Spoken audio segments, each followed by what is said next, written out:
we get the first opportunity to speak with Lawrence Okolie, who I think is all wired up and ready to go. Lawrence, good afternoon. Good afternoon. Lawrence, thanks so much for joining us. Don't let Spencer, diminutive as he is, annoy you there to your left. Lawrence, how are you feeling, mate? The fight is almost upon us, and it's your mate, Bellew Smith. How do you feel about it? Yeah, I feel good. I feel very calm, relaxed. Obviously, it's not the day of the fight, so, you know, there's no need for me to feel anything but just chilled.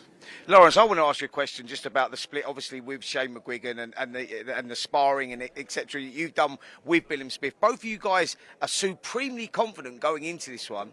I mean, Bellew Smith feels that he's got the edge because Shane McGuigan obviously says that he knows things about you, you know, going into this fight. He knows your strengths, he knows your weaknesses. Do you think that plays a part in this? And with Chris having this home advantage as well, because that's where most people are leaning towards Bellew Smith, having Shane in the corner and having that home advantage because they believe it's just a flip of a coin, this fight. Could be won or lost either way.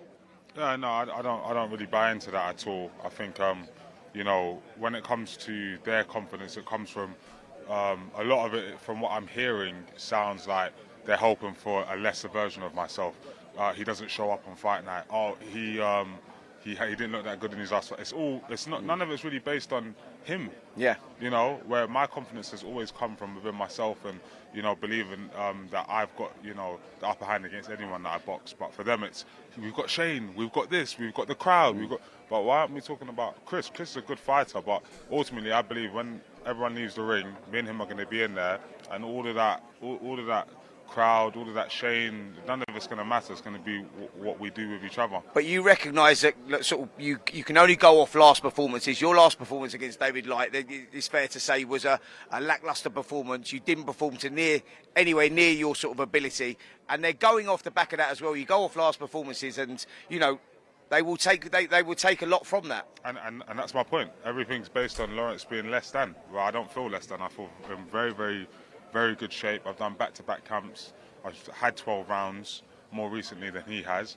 And then, you know, as much as I respect him and respect Shane and all of these lot, it's like you ask yourself, who are these performances against? Do you know what I mean? So I kind of look and say, if you fed me the guy that he boxed in his last fight and got a knockout in, I'd stop him, if not sooner. It's the same way. So it's just about who, what, where. So I don't really buy too much into it. I'm happy I got those rounds in, and now we go out and we demonstrate. You've sparred hundreds of rounds with him, though, haven't you? Like, do you know where his weaknesses are? Like, he feels that he knows where your weaknesses are as well. I mean, do you buy anything into that? I just think, you know, I don't really buy too much into sparring because it's very different on the day, and you know.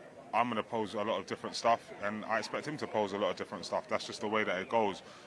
In terms of the rounds of sparring, as he said, we don't know what happens if I get caught and this and that. And I asked myself, what happened in all those rounds that you never found out the answers to these questions?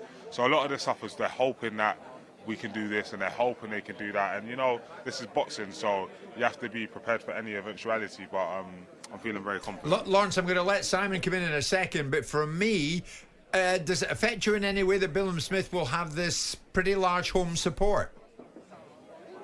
No, I don't think so. I can only tell you after the fight, but as of right now, it's not really my character to really get overwhelmed by support or not. I just look around and I see people who are not my close friends and family there to watch a fight, and I don't really pay any factor to it. Understood. Personally. Understood. Here's Simon. Do you, Lawrence, do you feel any pressure on you to put out a performance? Is the main thing for you the outcome? But do you feel, obviously it will be, but do you feel any pressure? Because a lot of the background noises are about the last performance against David Light, and I think that's slightly unkind, but it's the reality of the world that you live in. Do you feel any pressure to go out there and put on a kind of performance that will shut a few people up? Or is it just about, I've got to win this fight, I don't really care how? Yeah, it's definitely the latter, which is I've got to win this fight. Of course, a performance is always key.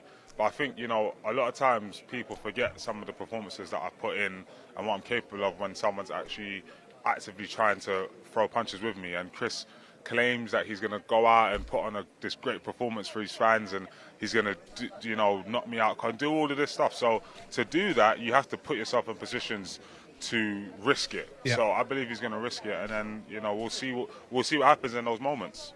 Lawrence, terrific. Thank you so much for taking time out to join us this lunchtime. Good luck on Saturday night. And remember, Lawrence Okolie taking on Chris Smith is live on talkSPORT from the Vitality at Bournemouth on Saturday night. Jim White and Simon Jordan. Monday to Friday mornings from 10 on AM, on DAB, via the talkSPORT app and on your smart speaker. talkSPORT.